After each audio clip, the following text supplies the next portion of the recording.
Welcome back to Let's Play Battlefield 1942. On today's episode, we have the Battle of the Bulge. This is another Western Front map between the Americans and the Germans, with the Americans on defense. Americans start with 5 different flags, and the Germans just start with one uncapturable base. Americans, of course, have no uncapturable bases. As you can see right away, this is a unique map because it's the only one with the snow palette. There are no snow obstacles or anything like that, but it just has the snowy atmosphere going for it. This is generally the approach that I like to take right at the beginning. I bypass the windmill flag entirely because it's usually very well defended at the first, and I head straight for the river flag, which is almost always completely undefended. And as soon as you get that first neutralization of a flag, your team's tickets stop bleeding. So we're coming right up to the river flag. It looks like there are no other German tanks around. And incredibly, there's a defense. It looks like an engineer has assigned himself to that flag. He put up a bunch of landmines, maybe some X-Packs too. This may be the guy over here. There's an ammo crate right by this shed.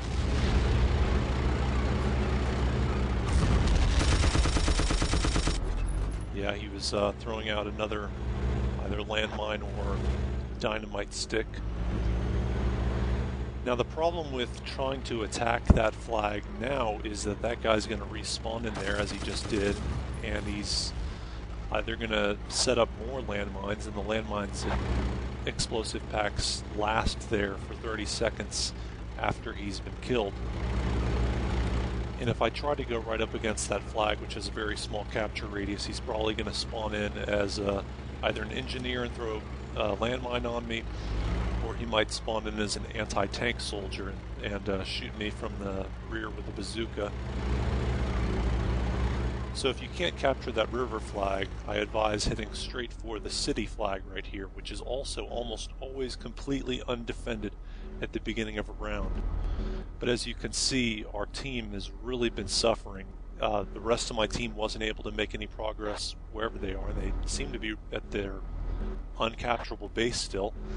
Presumably they were all repulsed from the windmill flag. But just neutralizing a flag here stops the bleeding, and they weren't even able to neutralize the windmill flag. I guess I didn't notice that there was someone there holding the flag neutral. He must have spawned in right as I was coming up to the flag. But he gave that Paolo guy just enough time to run over here. Hopefully he's just an engineer and not a bazooka, so I can just keep my distance. Yeah, he set up a landmine right over there at the corner of that house. And if he's over here, then... Alright, here we go. There are 2 American tanks that spawn at their main base, which is in the rear. And I got some good shots into the treads of that tank. Now Paolo has neutralized that flag again, and if I can't get it, then we're going to start bleeding tickets again. And the rest of my team is not doing anything, I guess.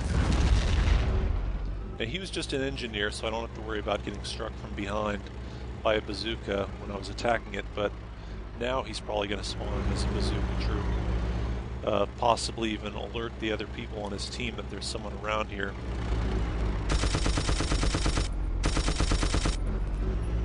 What I really need to do at this point is just get some distance between me and everything else so that I can get some breathing room and repair my tank with the engineer kit, which I selected at the very beginning of the map for that reason.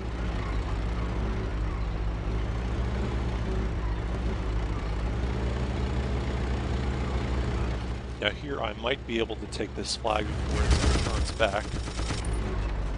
There was a German soldier over here who turned the flag neutral, and I guess the other American, or the American who was over there defending it, wasn't quite able to turn it back in time after he killed the guy.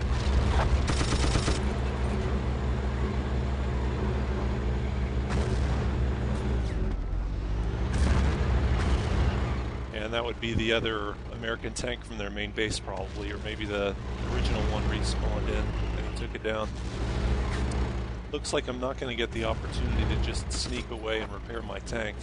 Generally speaking, if you can, it's useful to at least try to get away and repair your tank if it's down to half strength or less.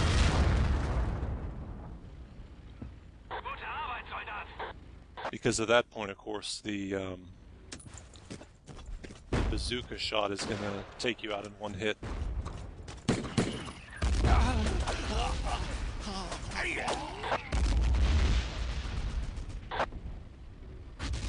Well, now we've got a number of different flags here, so at least the bleeding has stopped. But if you look at the ticket lead that the Americans have, it's basically we're going to have to take all the flags if we're going to win this thing, because they're leading by more than the number of tickets that we have in total. Since I wasn't here, I don't know exactly how this came about, but it looks to me like, from the chat that I read and from what I saw on the radar, that the Americans somehow both repulsed us at the windmill flag, which sometimes happens if they've got a good engineer defense or something up there, and then somehow they pushed us back all the way to our main base. And maybe they had a bunch of infantry jump into the tanks over here that spawned in. I don't know what happened.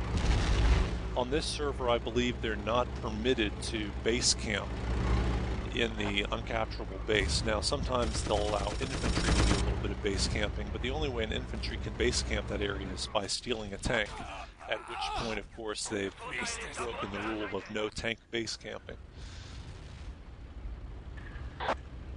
Now, the Germans have captured the American main base, which is, like I mentioned before, it spawns 2 of their tanks. They've also got 2 other spawn points that spawn 1 tank each, so that's half of their armored forces up here. And because it's so far out of the way, generally, it's kind of like the British main base on Tobruk. It's out of the way, it spawns most of their good equipment, and they can sometimes freak out if the enemy take it, but there's always an opportunity for them to retake it back. The APC is basically worthless. I was just going to use that for transport, but it looks like another infantry spawned in and he's going to take that tank. So I'm stuck on APC duty over here.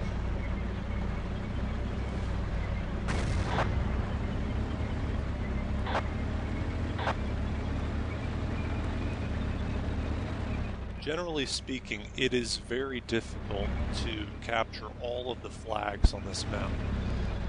The only time when you really have a shot at that is when the Germans get a really, really good start straight off the bat, and all the Americans spawn in the forward bases, and then you sweep around, capture their back bases, and then catch them all in the net between your uncapturable and the ones you just took.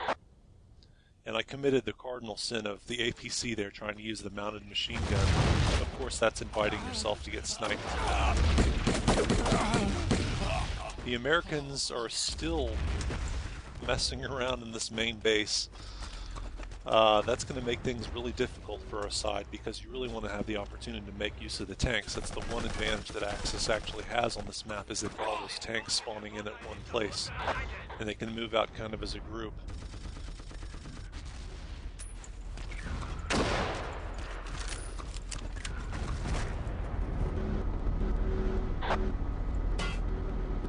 It's always annoying to see an enemy engineer get underneath the turret, because he can either put landmines on it, which will detonate as soon as you move, or sometimes if you just fire the cannon, it'll detonate the landmine. Or they can throw those X-Packs and then detonate those and kill you that way. The really frustrating thing is if you jump out of a tank to shoot the enemy engineer, then he can sometimes just jump inside the tank, and he's gotten away with stealing a tank too.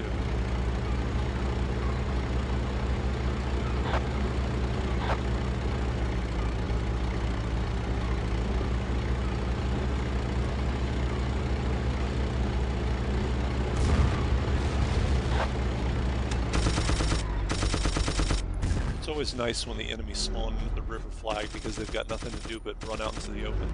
Stay tuned for part 2.